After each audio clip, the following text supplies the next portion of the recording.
Africa Hitech. Beep boop boop. Hi everyone.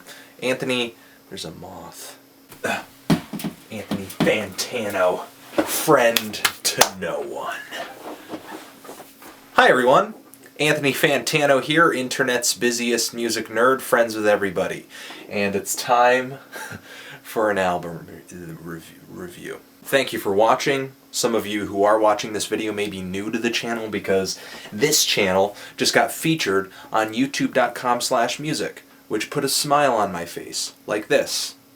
So to those of you who are new, or maybe just don't know yet and have been subscribed for a while, the point of this channel is to introduce you to music you may not have heard of yet.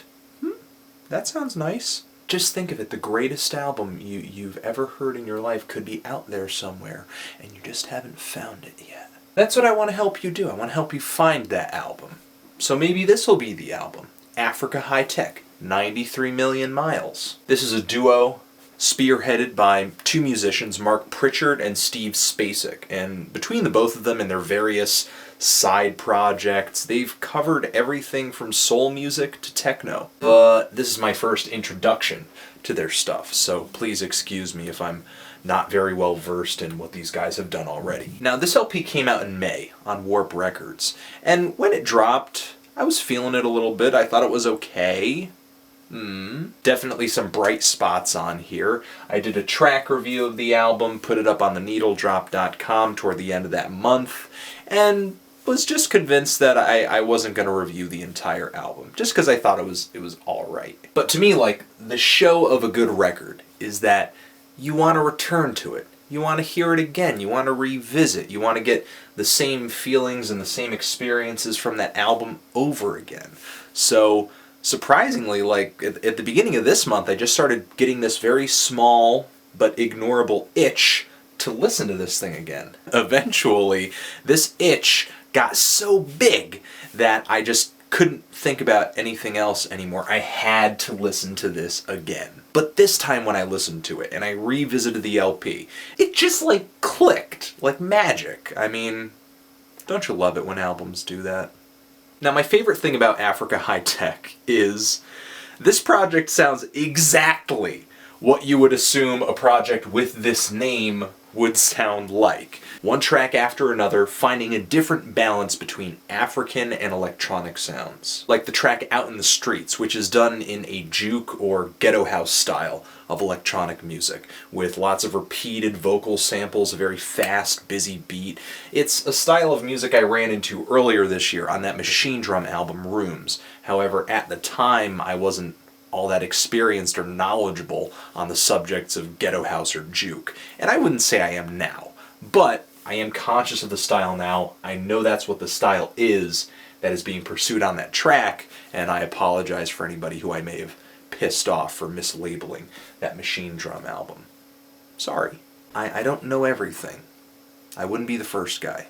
Well, now that I know about this style, I love the way it's executed on this album on that track with a really hard-nosed beat that just makes me want to throw my hands up in the air, and this really dizzying, repetitive vocal sample of Jamaican reggae singer Ine Kamoze just cycling over and over. Out in the street, in the street, in the street. It's just really overwhelming for me. Just makes me feel like I'm spinning in a room. I love it. The track Do You Wanna Fight is really synthetic. The strings, the horns, the beats, the keys, all of it sounds so robotic. And to throw on top of that, someone kind of like singing or emceeing, really. There's an African accent in the voice, I think, but there's some heavy vocoder on that voice. So it's like listening to an African robot spit over some weird electronic African beats. It's strange. And there are other tracks on here like Gang Slap and Future Moves and the opening track too that just feel like an electronic drum circle with different polyrhythms introducing themselves throughout the track, arpeggios too,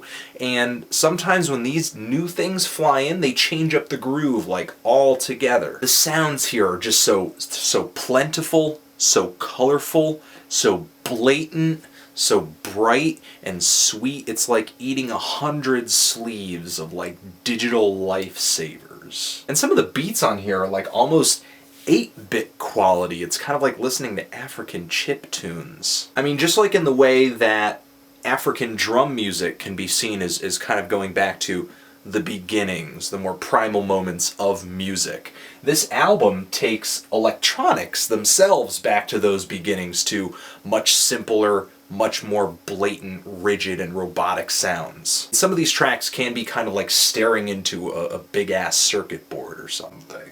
There are a lot of tracks on here that hit hard.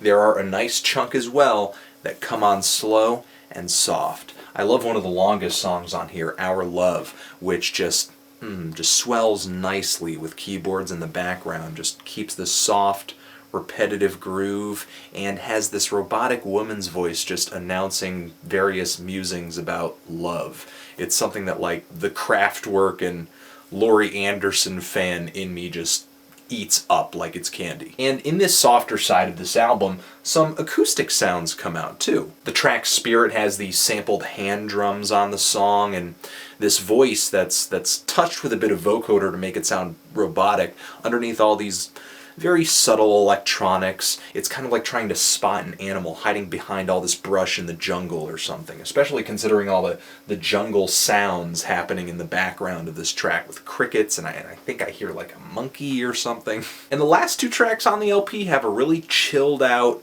tribal vibe to them too. Some songs on here to me are a little short of breath. Maybe some of the vocals in the background of some tracks could have been brought to the foreground.